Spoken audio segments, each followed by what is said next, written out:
Hi, my name is Lilla and I am a fashion merchandising student at the Kent State University Fashion School. So I'm finishing up my first year of classes at school in the midst of this crazy pandemic, and for my fashion visuals class we were assigned to do some trend research, and I got so excited because for the past few years, the fashion industry, there's been a lot of talk about doing better, being more sustainable, being more ethical, and I think in light of this pandemic there is a lot to look forward to, because I think this whole crisis is going to be the thing that finally pushes the industry in the right direction. So I did as assigned, and I did some trend research, and I kind of compiled everything into a concept that I am calling a slow revolution.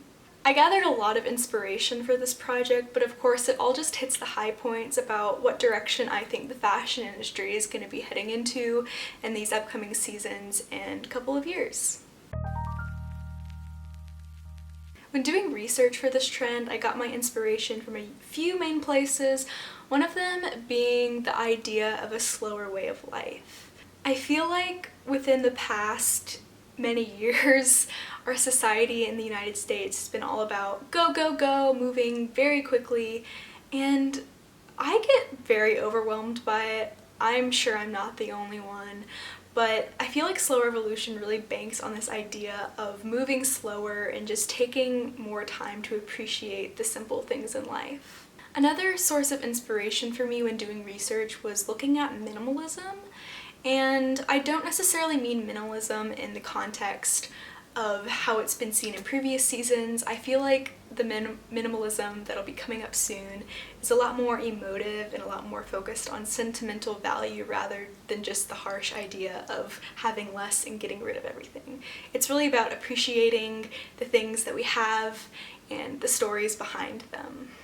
Definitely the main thing that influenced this trend was cottagecore, and for those of you watching that are not familiar with what cottagecore is, it is a subculture of Generation Z, and it's mostly females, but essentially this subculture, they romanticize and feminize living in the countryside, being in nature, as well as the homemaking lifestyles of women from around like the 1900s and into the 1950s to 70s. So a very broad range of decades, but it all melds together beautifully into this subculture. The thing with cottagecore in context of this trend is that it embodies everything that this trend is about. People part of the cottagecore subculture, they want to live slower lifestyles. That's why they kind of romanticize this idea of living in the countryside in nature, because everything is slower. And with homemaking, you focus on simpler things like baking, gardening, doing crafts, rather than focusing on moving super fast in this world that we've been living in. And with COVID-19, it's really teaching everyone to slow down in a way, even though it's pretty forcibly. I think people are starting to reevaluate their lives and kind of remember that there are things to enjoy other than, the daily hustle, the daily grind of going to work, doing school. There are so many other beautiful parts of life that we all need to appreciate, and I just love this trend and I'm so excited about it because I feel like it's a chance for us to escape the fast-paced world and just appreciate what we have in the moment. Now that I've gotten into all the influences that go into the main concept of Slow Revolution, I'd like to get into the individual trends, and first up, color.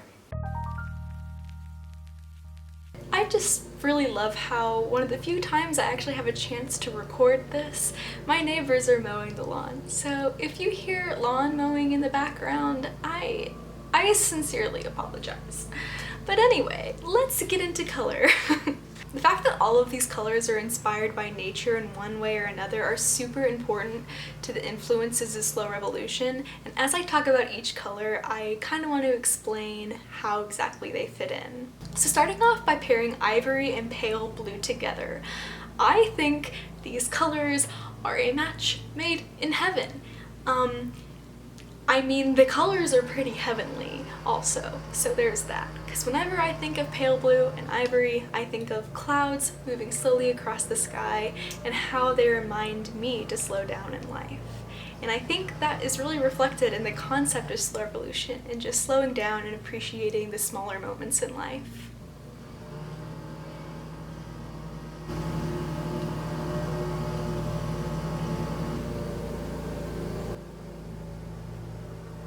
The next color that I really wanted to talk about, and what I think is kind of a standout shade in all of the colors that I find most pertinent for this trend, is yellow. Yellow. I just love yellow so much.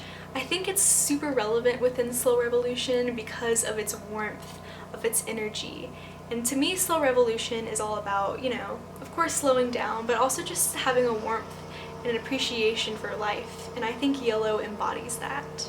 The next colors that I wanted to talk about are in kind of a large group.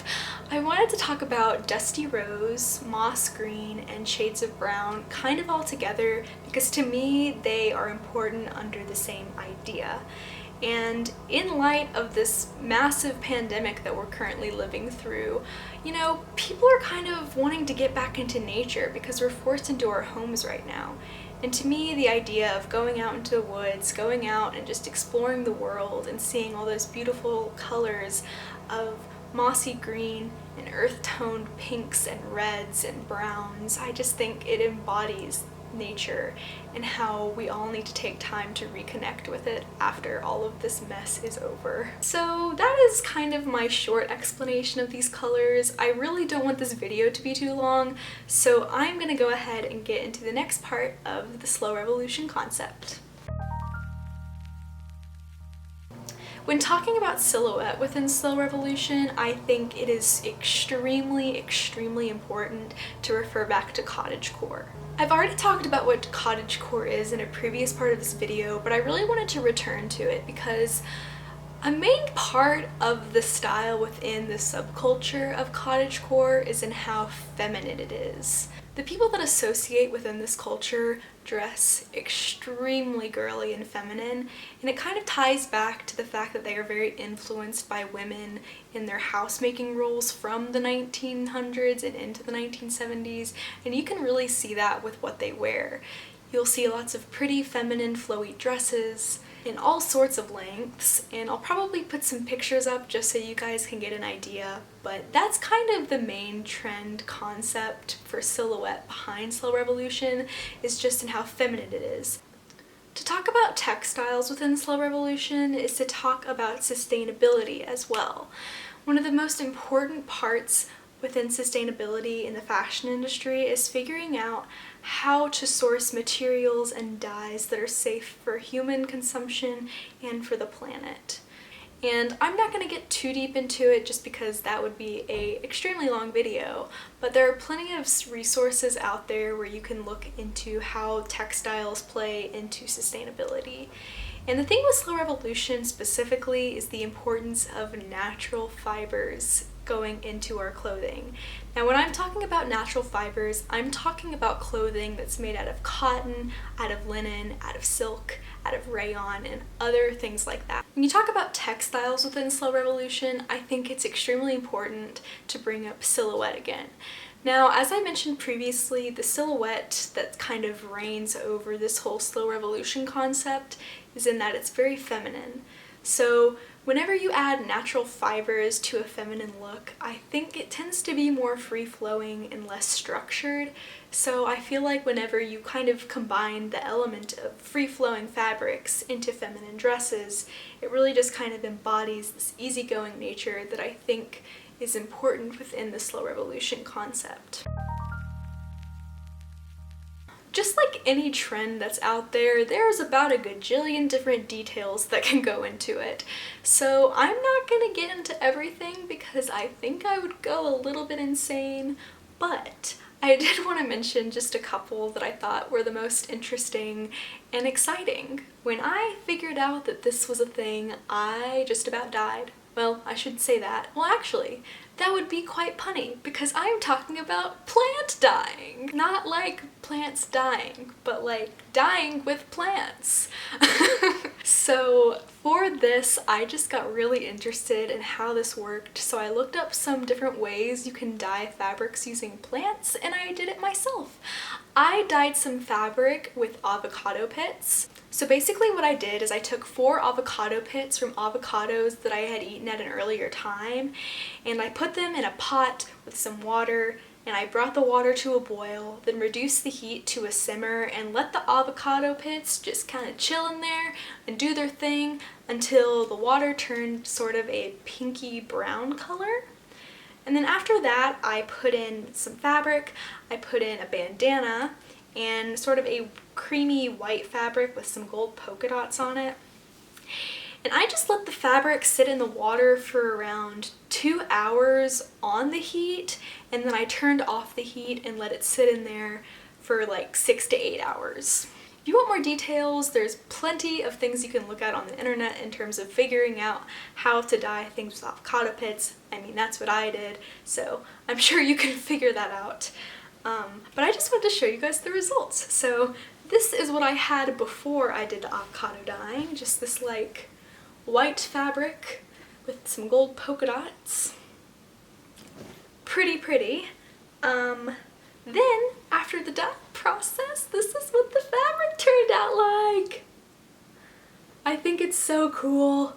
And I just think the color is so pretty. This is like right up my alley. I'm not sure what I'm gonna do with this yet, but something pretty, I'm sure. Here I am mentioning cottagecore yet again, but it really is just so relevant within slow revolution. So I had to bring it up again because a large part of that subculture is crafting. And I also kind of think of this in context of COVID-19 and the fact that we're all kind of in our houses and learning new skills, but I feel like embroidery and sewing and quilting is very, very relevant within cottagecore and COVID-19. So I thought it was worthy of mentioning within Slow Revolution. One of the things that I used for reference for this whole trend project was a book that I got for my school's fashion museum. This is the Kent State Fashion Museum book volume 2, and it just has a lot of really beautiful imagery, mostly from like the late 19th century and into the early 20th century, so it's pretty nuanced, but it has a lot of beautiful pictures. And I was just looking through here and I just loved some of the techniques that I saw, and I thought they were pretty relevant for some of the details seen within this trend, because you know, with crafting being involved, there is this level of emotion and sentiment behind it, and I think when looking at the details of things from the time period that is featured within this book, I think it makes complete sense, because back then they were doing all of those things by hand. There weren't embroidery machines around to do the work for them. So I just thought I would show you some details from this book kind of relating to embroidery that I thought were just so nice and related very well. So the first thing I wanted to show you is this absolutely stunning dress made out of blue linen with white embroidery. I just think it is so gorgeous, so feminine, and I feel like it really embodies like the whole cottagecore vibe with the feminine dresses and the natural fibers. And I just think the embroidery is so pretty with details like this. It just gives the garment much more of a special quality, and I feel like people would have more of an inkling to hold on to pieces that have special details like that. So this next thing I'm going to show you is the last thing I'm going to show you. When I saw it, it reminded me of something that I have that just has such special sentimental value to me, and I thought it'd be worthy of showing. So it is this beautiful butterfly embroidered pillowcase.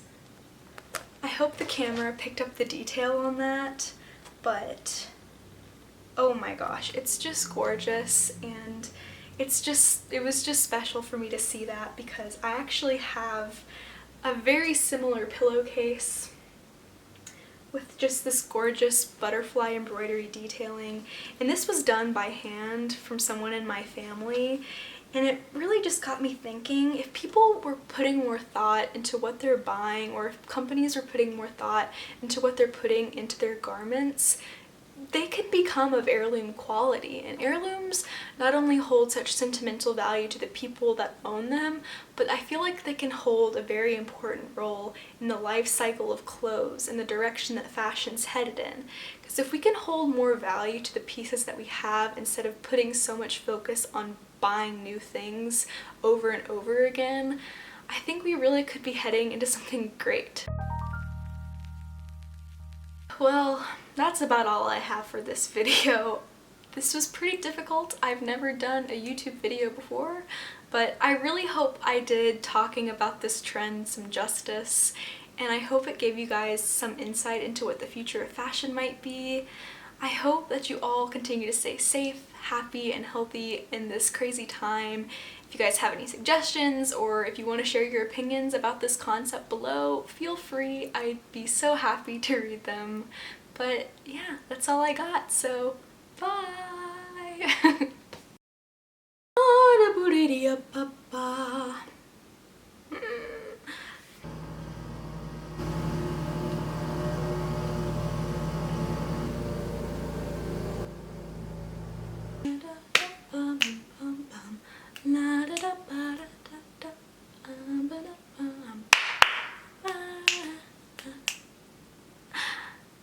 This is really going like this.